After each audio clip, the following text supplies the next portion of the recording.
আপনারা ভাবুন যে ওই যে সুকান্ত গাঙ্গুলি অল্প বয়সী একটা ছেলে আমাদের পছন্দ করে, দীর্ঘদিন আমাদের সাথে রাজনীতি করে।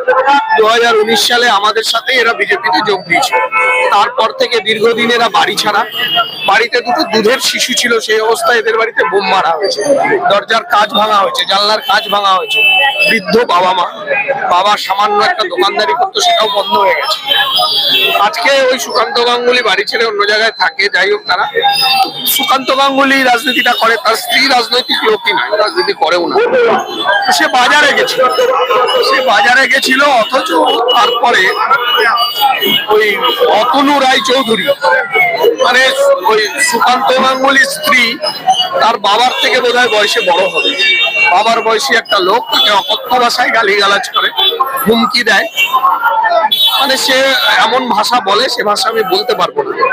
একটা কন্যা সম, মানে ওনার মেয়ের মতন, মানে সুকান্ত গাঙ্গুলির স্ত্রীর যা বয়স, অতনু রায় চৌধুরীর মানে মেয়ের সন্তানেরও তাই বয়স, তার থেকে কম হবে।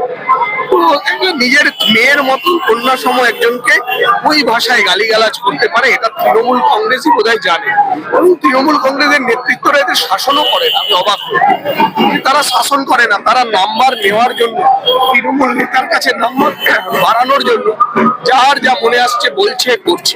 তৃণমূল নেতাদের শাসন 7 বছর বাড়ি, হ্যাঁ ছেলে বললাম তো, যখন ওর দুধের শিশু ওর বাড়িতে, সেই অবস্থায় ওদের বাড়িতে বোম মেরেছে, দরজা জানলার কাঁচ ভেঙেছে। আর আজকে তারা আবার রাজনীতির ময়দানে এসছে, তারা মনে করেছে যে এই অবস্থার পরিবর্তন দরকার। সকালবেলা আপনার মিছিলে হাঁটলো, দুপুরে গিয়ে ট্রেন, সব জায়গায় এটা করছে তৃণমূল, এই যা করছে। এবং ওরা আরো বেপরোয়া হয়ে উঠে চলে যাচ্ছে, আটকাতে পারছে। যতদিন যাচ্ছে তত মানুষের ভিড় বাড়ছে, মানুষ স্বতঃস্ফূর্ত ভাবে চলে আসছে, বাড়ির মহিলারা বেরিয়ে চলে আসছে।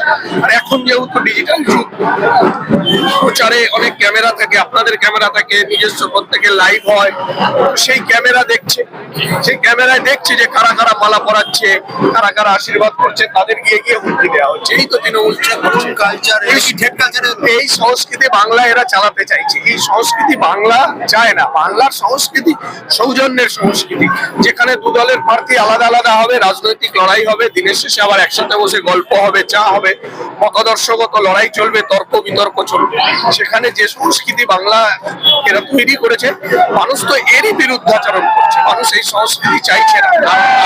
কাঁচরাপাড়ার মানুষ টাউন হল চাইছে, কাঁচরাপাড়ার মানুষ চাইছে দীর্ঘদিন ধরে একটা কমিউনিটি হল নেই।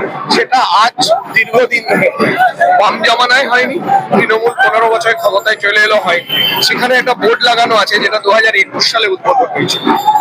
2021 উদ্বোধনে, এটা 26 সাল। আমি তো স্পটে গিয়ে সবাইকে দেখালাম যে কি হয়েছে, 1 ইঞ্চি কাজ হয়েছে কি। তাহলে 21-এ শিলান্যাস হলো। আমি শুনছিলাম কাউন্সিলর বলছিলেন ওখানকার জমির কোনো জটিলতা আছে, তো জমির জটিলতা আছে, তাহলে 21-এ উদ্বোধন হলো। কোনো সদুত্তর নেই। মানুষ আর ওদের উপর বিরক্ত। মানুষ নতুন সরকারকে দায়িত্ব দেবে, ভারতীয় জনতা পার্টির সরকারকে মানুষ দায়িত্ব দেবে ওখানে টাউন হল করা, টাউন হল ওখানে। কিন্তু তৃণমূলে ভাঙন, এতজন কর্মী ঢুকছে, কালকে ছেড়ে দিন, এই গুরুত্বহীন প্রশ্ন।